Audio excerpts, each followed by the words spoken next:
আমাদের সাথে শেয়ার করছি একটা বিয়ের রাতের মেনু। এখানে প্রথমে পাতেই দিয়ে দিয়েছে লেবু, তারপর আমি নুনটা নিজে ঢালতে গিয়ে অনেকটা ঢেলে ফেলেছি, এটা তোলা হচ্ছে দেখতেই পাচ্ছ। এরপর পড়ে গেছে স্যালাড, তারপর সসের সাথে ছিল ভেজিটেবিল চপ, যেটা আমি ভেঙে খেতে শুরু করে দিয়েছি অলরেডি।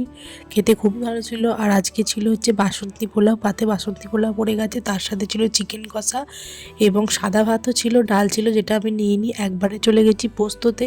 পোস্ত নেওয়ার পর আবার একটু বাসন্তী পোলাও নিয়ে নিয়েছি।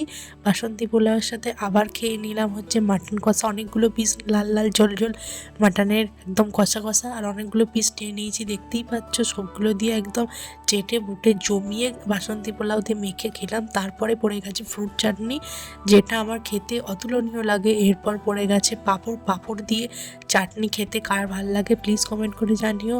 আমার তো খুব দুর্দান্ত লাগে। আর এই শীতকালের দিনের বিয়েবাড়িতে এরকমভাবে গরম গরম খাবার দাবার খেতে তো খুবই ভালো লাগে। তবে আমরা তো বরযাত্রী হিসেবে গেছিলাম, আমাদের খেতে একটু দেরি হয়ে গিয়েছিলো।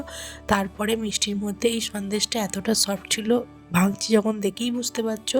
আর তারপর ছিল রসগোল্লা, আমাকে দুটো দিতে যাচ্ছিলো, তো আমি সেই জন্যে না করে দিলাম। এখানেই শেষ।